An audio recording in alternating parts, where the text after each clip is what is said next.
On parlait, Monsieur Mustafa Adib, des dérives en matière de droits de l'homme et l'empêchement de la MINURSO d'effectuer son mandat. La MINURSO qui est par ailleurs amputée de sa partie, de sa composante politique et administrative depuis près de 4 ans maintenant, sans pression aucune de la part du Conseil de sécurité de l'ONU.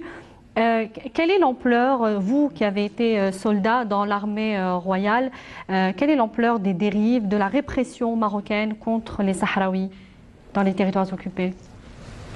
Je voudrais juste rapidement revenir sur les propos de Madame Saïda Bouneb, la députée. Oui, effectivement, Madame, il y a de quoi être fier d'être algérien ou algérienne. L'Algérie est l'un des rares pays africains ou arabes où l'on peut lire dans la Constitution que tout un peuple peut être là pour défendre l'autodétermination des peuples.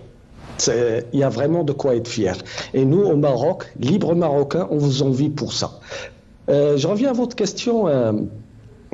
Concernant la MINURSO, moi j'ai travaillé, je connais très bien le Maroc et donc j'étais officier dans l'armée de l'air marocaine.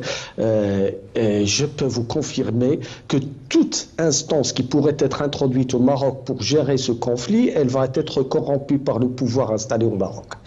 La corruption est l'arme numéro 1 du pouvoir marocain, que ce soit au sein de l'Union africaine que le Maroc a rejoint, et je préfère dire que le régime marocain pour ne pas y impliquer le peuple marocain, parce que le peuple marocain n'a jamais été pour ce régime installé au Maroc.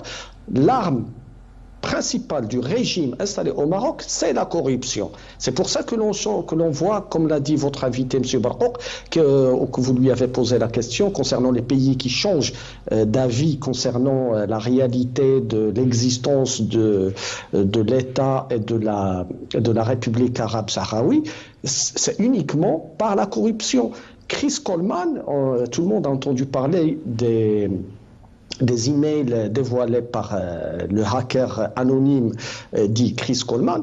On a pu y voir comment le régime marocain, il corrompt, il soudoie tout le monde. Députés français, journalistes français, même journalistes américains, ici aux États-Unis d'Amérique, ils ont été corrompus par le régime marocain pour changer leur avis et pour dire que le Sahara est marocain et pour dire que le Maroc est le plus beau pays du monde, etc. etc. La MINURSO elle-même, elle n'échappe pas à ce schéma stratégique du régime dictatorial installé au Maroc. Ils sont corrompus. Moi, j'ai vu de mes propres yeux les officiers de la MINURSO, ils commettaient des infractions oui, il y a eu les plaques d'immatriculation. Et ils n'ont jamais été poursuivis. Oui, les passeports. Ils bénéficient de beaucoup de largesse, beaucoup de quand ils sont arrêtés, ils sont acquittés, etc. Comme c'est d'ailleurs le cas pour certaines personnalités françaises qui ont été arrêtées au Maroc et à Marrakech pour homosexualité et pédophilie, et ils ont été libérés à 4 heures du matin, à 6 heures du matin. Ils ont repris les vols, ils sont repartis en France. Et concernant l'association marocaine qui a porté plainte en France contre ces dirigeants français, mais il n'a pas eu gain de cause. Donc c'est la corruption. Concernant ma question, M. Adib, pour revenir à la répression, on le disait, la MINURSO qui est empêchée d'avoir ce mécanisme, et elle est la seule force onusienne au monde à ne pas avoir ce mécanisme de surveillance des droits de l'homme. Pourquoi le Maroc a tant peur que la MINURSO en soit dotée? Alors, pour être objectif, je vais dire que le Maroc, il prépare toujours des cartes. La carte des droits de l'homme dont la MINURSO va se saisir ultérieurement, c'est une carte pour le régime. Donc il la retarde. Et le jour où la situation va lui paraître qu'elle est sur le point d'imploser, parce que la situation au Maroc, elle est sur le point d'imploser. Le peuple marocain, il commence à en avoir marre, il va y avoir un problème. Alors, le régime marocain, il détient cette carte d'autoriser ou d'accepter à ce que la MINURSO va se saisir de la question des droits de l'homme au Sahara occidental. C'est une carte. Et il va le rebondir le jour où il va voir qu'il est en train de perdre sur le front militairement, parce qu'il va sûrement perdre. Et il peut Pour pas quelle tenir, raison? contre une guérilla. Pour quelle raison, Monsieur Adib? Et Parce que donc, du coup, vous le décrivez justement, vous décrivez l'armée marocaine, vous dites ce colosse aux pieds d'argile avec des soldats démoralisés qui ne croient pas en la thèse marocaine sur le Sahara occidental, c'est bien cela? tout à fait, je le confirme. Les Marocains, les soldats marocains, quand ils rejoignent l'armée marocaine, la majorité d'entre eux, ils rejoignent l'armée comme un gagne-pain, pas pour être sûr de la cause dont ils défendent. Vous n'avez qu'à prendre l'exemple des militaires marocains déployés dans des conflits extérieurs dans le cadre des Nations Unies comme casque bleu. Les Marocains, ils n'en ont rien à foutre. Au contraire, ils soudoient les officiers, et je vous dis ça en connaissance de cause, ils soudoient les officiers pour pouvoir aller en détachement sous le mandat des casques bleus, juste parce qu'ils vont toucher théoriquement les $3 000 que l'ONU leur donner, plus leur logistique, leur bouffe, etc., alors qu'ils n'en reçoivent pas la totalité, parce que, encore une fois, la corruption qui gagne au sein de l'armée marocaine, les gens, quand ils rejoignent l'armée marocaine, c'est juste pour un gain-pain, c'est pas pour défendre une cause. Je le confirme.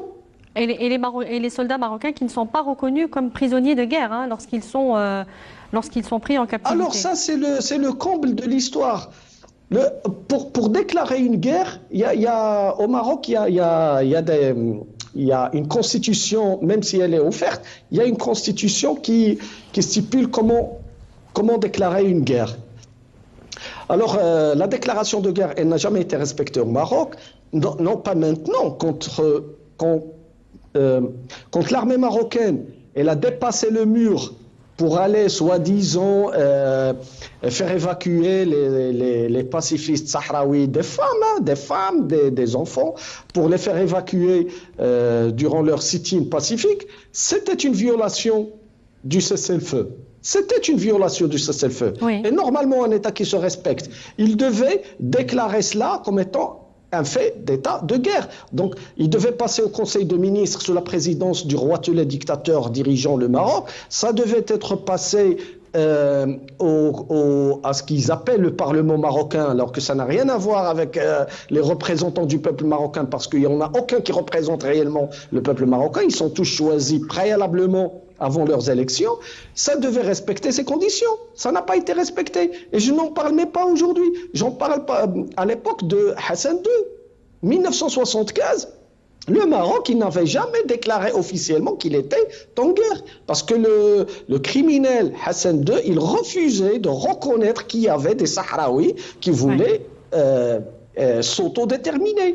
Et du coup, nous avons eu dans l'armée beaucoup de problèmes à cause de ça. Parce que nos militaires, ils étaient sur le mur à défendre, soi-disant, l'intégrité territoriale qui n'en est rien. Oui. Et quand ils sont arrêtés, nous avons un tribunal militaire à Rabat dont le nom, et déjà, il tire la sonnette. C'est le tribunal militaire permanent, alors qu'il ne devait pas être permanent. Un tribunal militaire, théoriquement, il se réunit et se dissout pour des faits précis durant la guerre, etc., etc. Mais nous, au Maroc, on a un tribunal permanent.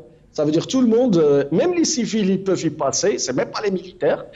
Alors, ce tribunal-là, quand il condamnait les gens, je parle de la première guerre, pas de l'actuelle, dans la première guerre.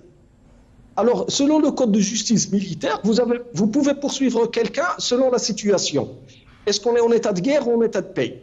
Les infractions, ils ne sont pas les mêmes. Quand on est en état de paix, la loi, elle est un peu clémente.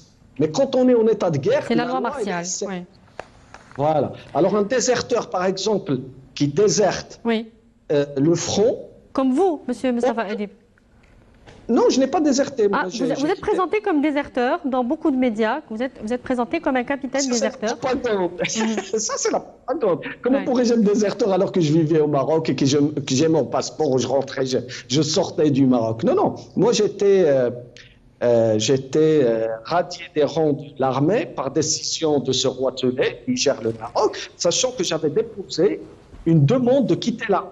J'ai déjà demandé à quitter l'armée, D'accord. mais ils ont refusé. Justement, si je serais parti, j'aurais été considéré comme déserteur et peut-être ils m'auraient considéré déserteur en état de guerre et ils m'auraient passé à la cour martiale alors qu'il n'y avait jamais eu d'état de guerre au Maroc. Alors, on va revenir à vous, Monsieur Barkouk, justement.